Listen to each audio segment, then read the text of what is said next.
reverse camera,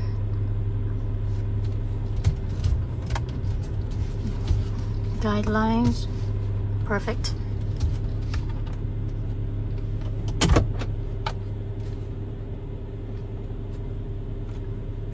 Google Maps work, or you can download Waze or iKAGOO or offline maps. These are all the applications built in. You can play YouTube once you connect to Wi-Fi to the internet. I'm gonna show you later, and then Spotify as well. Netflix if you have an account. Auto is CarPlay and Android Auto. So if you have an iPhone, you can use CarPlay. If you have an Android phone,